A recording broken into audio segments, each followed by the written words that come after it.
Rocket Pat here. All right, guys, it's another hot rocket day in the jungle. Sorry, but it's a little partly cloudy day in Houston, Texas.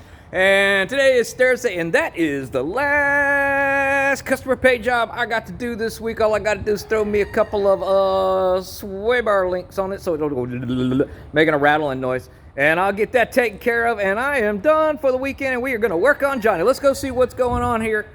Petey, quit eating your ass, boy. You're on TV. So anyway, there's been discussion about why are cars rotting here in Houston. Well, just so you know, that's all humidity that did that. The drops right there, that's all from, if you look at the header, you see that? That's humidity. This damn car will sit here and drip water. The ground's wet.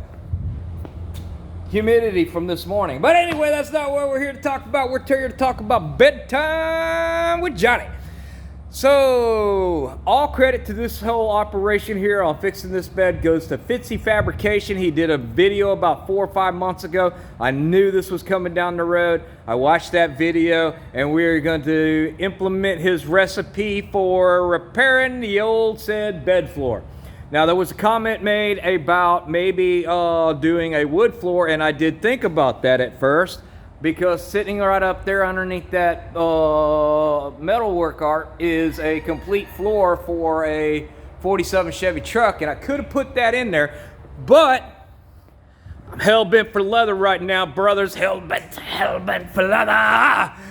So I am hell-bent for leather to fix that floor. Now, the observation here is not to make this pretty. It's just get rid of all this rusty stuff. How this rusted out was there was a fuel tank right here and a toolbox that was bolted down in these holes you see right there. Let leaf litter get up underneath this thing, it rots it out.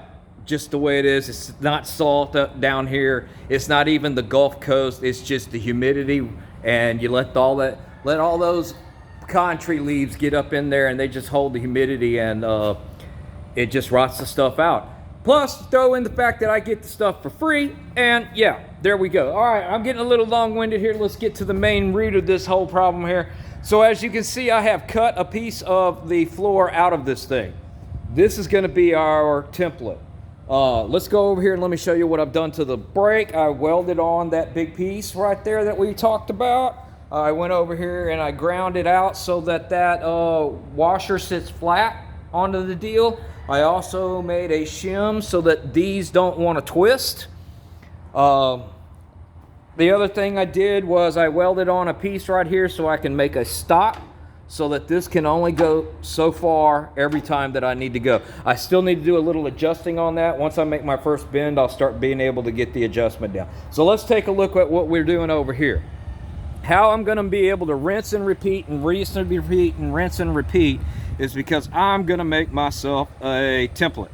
And this is how we're going to do it. So I've cut out a piece of the floor. Oh, by the way, this was a test to make sure I could bend 18 gauge.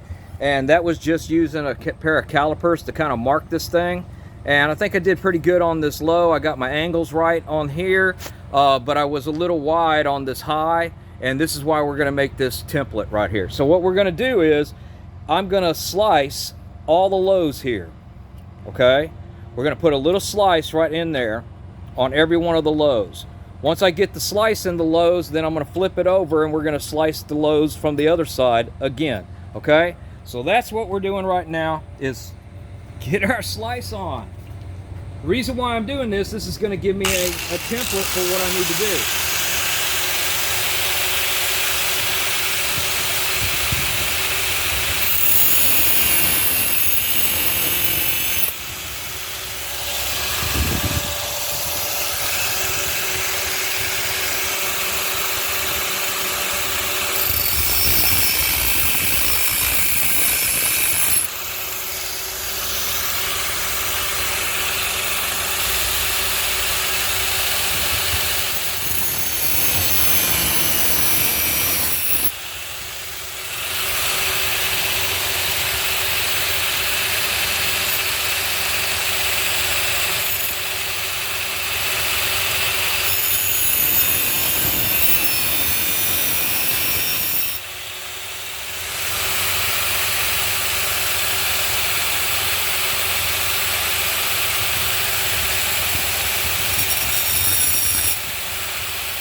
And now once again, I will chop my loaves.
All right, now that I got that done,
well, you done went and felled.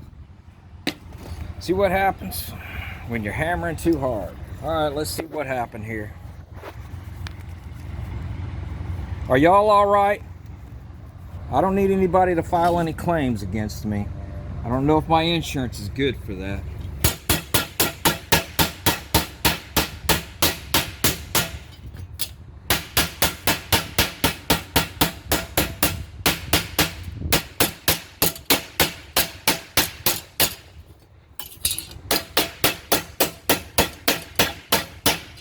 All right, now that I got it flat,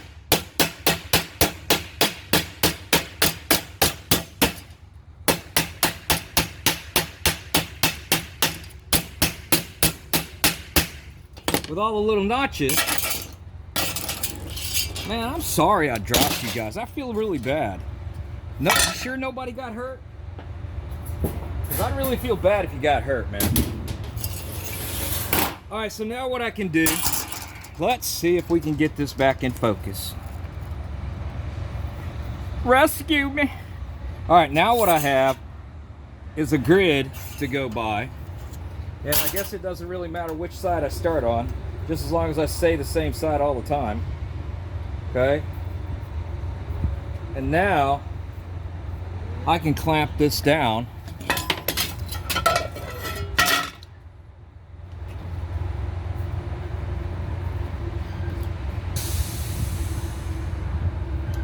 Take my ice pick and come in here and scribe a line on every one of those.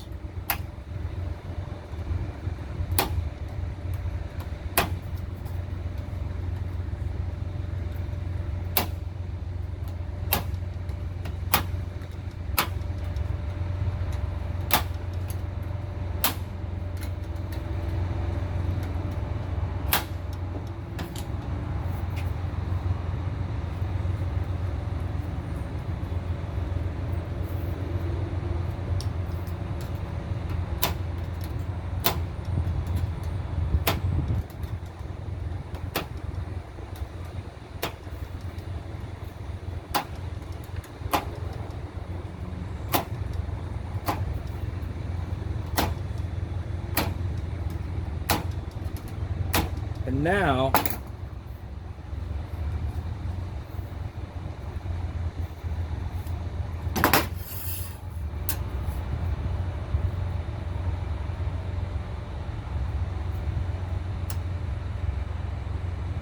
I line it up again.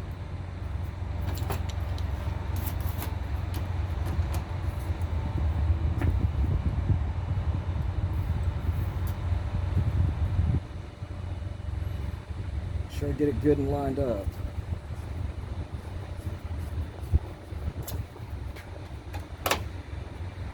Reestablish these. And then just keep making my way down, and I'm going to have a pattern of what I need to bend.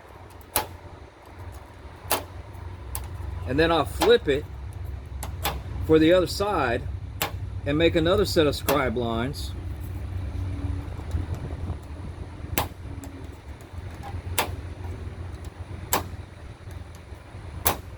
Perfect.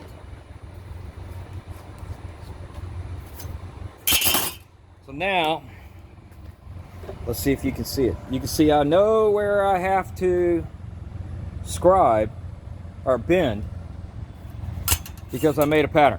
All right, so this is 12 minutes long. You probably only watched about 6. Maybe some of you got to the end or not. Next video, I'm gonna have all this scribed out, and we're gonna go over there to the break, and we're gonna see if we can't bend this. All right, guys, well, until I get to that point, y'all keep rocking and a-reeling and a-reeling and a-rocking, because I got some bending to do. Talk to you on the next time.